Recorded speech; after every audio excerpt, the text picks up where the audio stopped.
Hola! Like what I said 3 days ago, I'm going to make Biko con turon.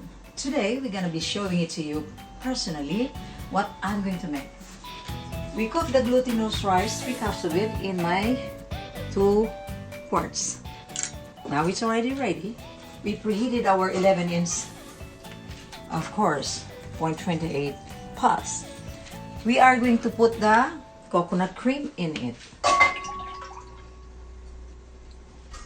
And of course, I'm going to put 1 cup of brown sugar to make it what we call Biko.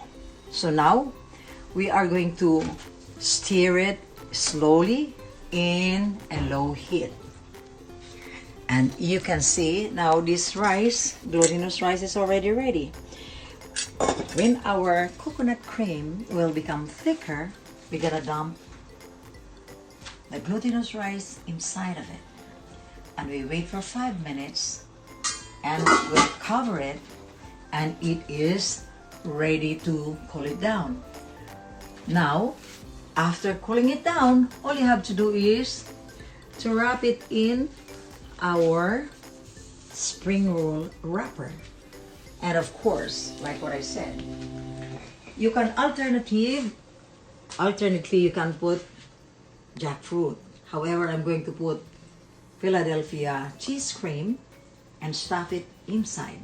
Wrap it that with the spring roll wrapper. And when it's ready, I'm going to fry it, and I will show you the finished product afterwards. Ciao, bye for now. This is Carmen's with my simple recipe. Hopefully, you will be enjoying it.